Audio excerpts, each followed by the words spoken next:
Welcome to the deep dive.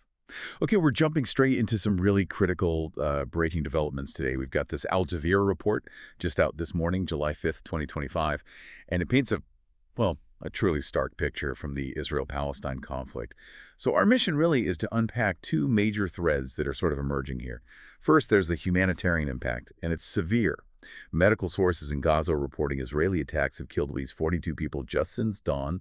The report highlights forces targeting people waiting for food and hospitals just struggling. And it includes that absolutely grim observation: nowhere in Gaza is safe. Right. And what's so striking here and complex is you have this immediate diplomatic piece right alongside it. The same report details that Hamas is saying it's ready to start talks immediately, is the word they used, on a 60-day ceasefire proposal. And if you connect the dots, this proposal seems very specifically aimed at getting desperately needed aid into Gaza.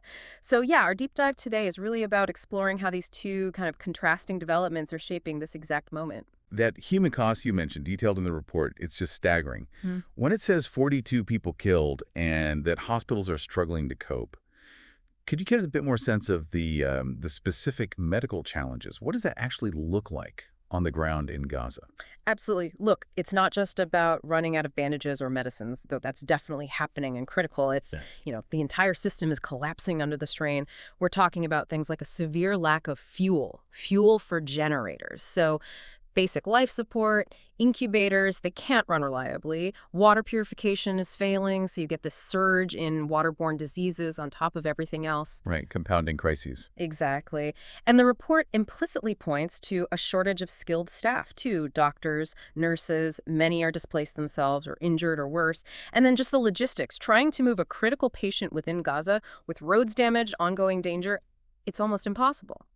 That line, nowhere in Gaza is safe, that applies to aid workers, too. It hampers any coordinated response. It's a crisis of, fundamental functionality, not just supplies. Wow. Okay. And against that just devastating backdrop, we have this flicker of diplomacy, this Hamas offer for a 60-day ceasefire. How does that potentially shift the dynamics we were just talking about, the humanitarian side, and why 60 days? Is that time frame significant? That's a really key question. Yeah. 60 days isn't just plucked out of thin air. It's actually a substantial period. In these kinds of situations, that sort of window is often proposed because it allows time for larger scale humanitarian operations to actually get going, to scale up properly. We're not just talking about dropping off immediate aid parcels. It could allow for repairing some critical infrastructure, water pipes, maybe parts of the power grid. Okay, so more than just immediate relief. Potentially, yes. It's also the kind of time frame where you might see groundwork laid for more complex things, like significant hostage or prisoner exchanges, which need sustained calm. Now, Hamas says immediately, but the report suggests, and this is often the case, the real difficulties lie in the how. Which border crossings open? Who actually controls the aid distribution once it's inside Gaza? How is it verified? These details, they can bog down negotiations very quickly. Often involving multiple international players trying to mediate. It's a minefield. So what this deep dive really brings into focus then is this agonizing tension between the immediate, overwhelming human suffering, this report details so clearly, and then the slow, often frustrating, very conditional process of political negotiation. Exactly. And that raises a really important question, maybe for you listening to consider.